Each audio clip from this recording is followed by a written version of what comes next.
যেখান থেকে আমরা দীর্ঘ 16 বছরের দুঃশাসন, বাংলাদেশের ইতিহাস বিকৃতি, বাংলাদেশের লুটপাট, বাংলাদেশের যে মানুষের প্রতি যে নির্যাতনের স্টিমরোলা, সবচেয়ে আওয়ামী লীগ একটা জায়গায় সফল হয়েছে, বাংলাদেশের মানুষের সকল শ্রেণী পেশার মানুষের মনে অন্তরে ভয়ের যে একটা কালচার, সেটা তারা সফলভাবে প্রতিষ্ঠিত করতে পেরেছে। আর সকল ক্ষেত্রে তারা ব্যর্থ। সেই ব্যর্থ রাষ্ট্রকে আবারও যদি আমরা উন্নয়নের দ্বারা আনতে চাই, আমাদের এই সাবকন্টিনেন্টের একজন অত্যন্ত স্বনামে খ্যাত শিক্ষাবিদ, বাংলাদেশ জাতীয়তাবাদী দল বিএনপি শিক্ষা বিষয়ক সম্পাদক, অত্র অনুষ্ঠানে আজকে যিনি উপস্থিত আছেন এবং আমাদের পেশাজীবী আন্দোলনের একজন অগ্রসৈনিক এবং যাদের নেতৃত্বে পেশাজীবী আন্দোলনের সফল একটা ফলাফল আমরা পেয়েছি, প্রফেসর এবিএম ওবায়দুল ইসলাম সহ মঞ্চে উপবিষ্ট পেশাজীবী নেতৃবৃন্দ এবং মঞ্চের সামনে উপস্থিত সকল শ্রেণী পেশার সম্মানিত ভাই বোনেরা, আসসালামু আলাইকুম।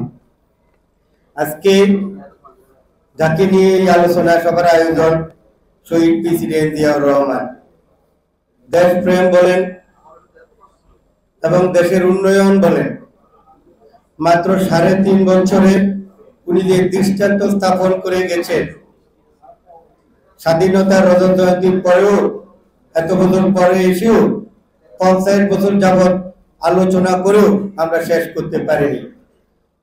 একেবারেই উনি 3.5 বছরে যে কাজগুলো করে গেছেন, বাংলাদেশ এখনো সেই জায়গাতেই আছে।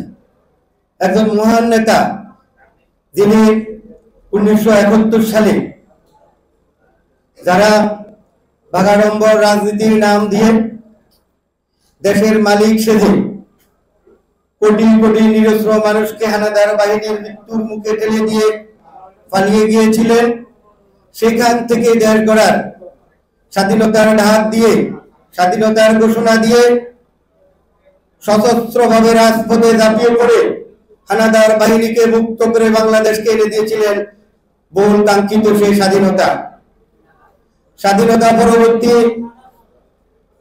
সেই চাপা সর্বস্ব, লুটতরাজ, খুন, সেই লুটেরা সরকার, যারই ধারাবাহিকতায় বাংলাদেশকে সম্মুখীন হতে হয়েছে 74-75।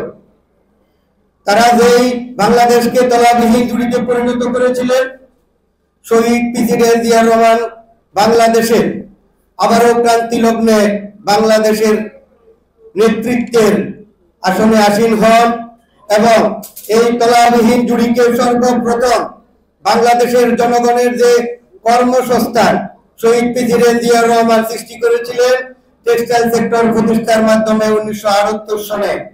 এরপরে মানব সম্পদ রপ্তানির মাধ্যমে প্রান্তিক পর্যায়ে মানুষের যে কর্মসংস্থান তিনি সৃষ্টি করেছিলেন, খাল খননের মাধ্যমে কৃষিতে বিপ্লব এনেছিলেন, যেখানে 74-এর মরান্তর দুর্ভিক্ষে মানুষ মারা যেত, সেই জনপথে উনি খাদ্যপণ্য রপ্তানি করেছেন। 74-এ যেখানে বাসন্তীরা চাল করে রাস্তায় বেরোতে পারত না, অন্ধকার গুহায় থাকতেন, সেইখানে শহীদ প্রেসিডেন্ট জিয়াউর রহমান বস্ত্র রপ্তানি শুরু করেন। এই ক্ষুধার জনপদ থেকে নিরন্ন বস্ত্রহীনতার এই জনপথে উনি বস্ত্র রপ্তানি দৃষ্টান্ত স্থাপন করেছিলেন। শহীদ প্রেসিডেন্ট জিয়াউর রহমান যেরকম মুক্তিযুদ্ধে অনবদ্য ভূমিকা রেখেছিলেন, এই বাংলাদেশকে অর্থনৈতিকভাবে এবং রাজনৈতিকভাবে সমৃদ্ধ এবং সাবলীল করতে অনবদ্য ভূমিকা রেখেছিলেন। একমাত্র শহীদ প্রেসিডেন্ট জিয়াউর রহমানের অনবদ্য ভূমিকার কারণে আজও বিশ্বে বাংলাদেশকে চিনে একটি সমৃদ্ধ দেশ হিসেবে। আজও যদি আমরা বাংলাদেশ ব্যাংক এখনো যদি ঘোষণা করে ব্যাক টু ভ্যাকেন্সি বন্ধ করে দেওয়া হলো, আজকেই রাতারাতি সকল ফ্যাক্টরি বন্ধ হয়ে যাবে। এটা শহীদ প্রেসিডেন্ট জিয়াউর রহমানের অবদান। বন্ধুগণ, আমাদেরকে এগুলো জানতে হবে এবং আমাদেরকে সেইভাবে শহীদ প্রেসিডেন্ট জিয়াউর রহমানের যে আদর্শ, বাংলাদেশকে কর্ম এবং বাংলাদেশের যে আসল ইতিহাস, যেখান থেকে আমরা দীর্ঘ 16 বছরের দুঃশাসন, বাংলাদেশের ইতিহাস বিকৃতি, বাংলাদেশের লুটপাট, বাংলাদেশের যে মানুষের প্রতি যে নির্যাতনের স্টিমগুলা, সবচেয়ে আওয়ামী লীগ একটা জায়গায় সফল হয়েছে, বাংলাদেশের মানুষের সকল শ্রেণী পেশার মানুষের মনে অন্তরে ভয়ের যে একটা কালচার, সেটা তারা সফলভাবে প্রতিষ্ঠিত করতে পেরেছে। আর সকল ক্ষেত্রে তারা ব্যর্থ। সেই ব্যর্থ রাষ্ট্রকে আবারও যদি আমরা উন্নয়নে দ্বারা আনতে চাই, শহীদ প্রেসিডেন্ট জিয়া রহমানের যে উন্নয়নের রাজনীতি, উনার যে দেশপ্রেমের রাজনীতি, সেই দ্বারাই আমাদেরকে ফিরে আসতে হবে। সেই দ্বারা ফিরে আসার জন্য আজকের যে অনুষ্ঠান করা হয়েছে, আজকের অনুষ্ঠানও একটা সহায়ক ভূমিকা পালন করতে পারে।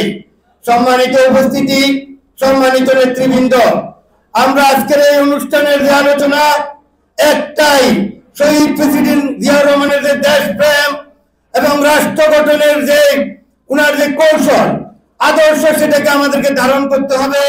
সেই আদর্শকে ধারণ করে এখনো সেই পরাজিত শক্তির যে প্রেতাত্মারা বাংলাদেশকে নিয়ে, বাংলাদেশের উন্নয়নকে নিয়ে, বাংলাদেশের সমৃদ্ধি নিয়ে ষড়যন্ত্র করছে, শহীদ প্রেসিডেন্ট জিয়া রহমানের যে আলো, সেই আলোকে ধারণ করে, সেই শিক্ষাকে ধারণ করে অবশিষ্ট ষড়যন্ত্রকে মোকাবেলা করে এই বাংলার জনপদকে আবারও বিশ্বের মানচিত্রে বস্ত্র রপ্তানিতে, জনসংখ্যার জনশক্তির রপ্তানিতে এবং কৃষিতে আবারও বাংলাদেশকে বিশ্বের বাজারে প্রথম স্থানে নিয়ে আসতে হবে বন্ধুগণ।